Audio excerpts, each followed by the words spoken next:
Un niño, Alejo. Alejo, ¿dónde estás, Alejo? Levanta la mano.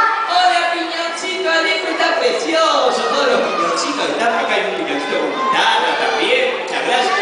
Están ahí otro piñoncito. Papá, ¿de dónde sos? San Justo, San Justo. Canción preferida de su infancia, San Justo. También, No, pero en la misma chica de contrato decía claramente que no puede repetir canciones. Si menos copiando la amiga. Entonces, basta de mamá. También decía el otro chica que por no zafar usted lo hace quedar como veterano en la chica.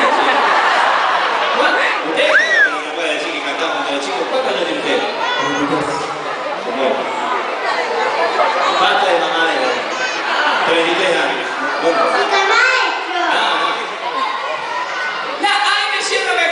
La gallina turuleca, listo. ¡Canta la gallina turuleca! Son 10 huevitos a partir de este instante y dice...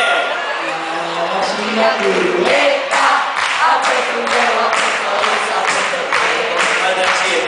La gallina turuleca, hace tu sueño, hace tu cielo,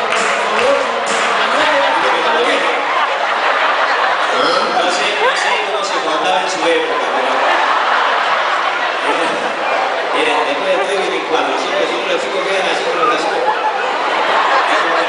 No le hagan que no le tapa a los niños, que eso también estoy llamando de audiencia. Sí, sí. ¡Vámonos! la gallina turuleca.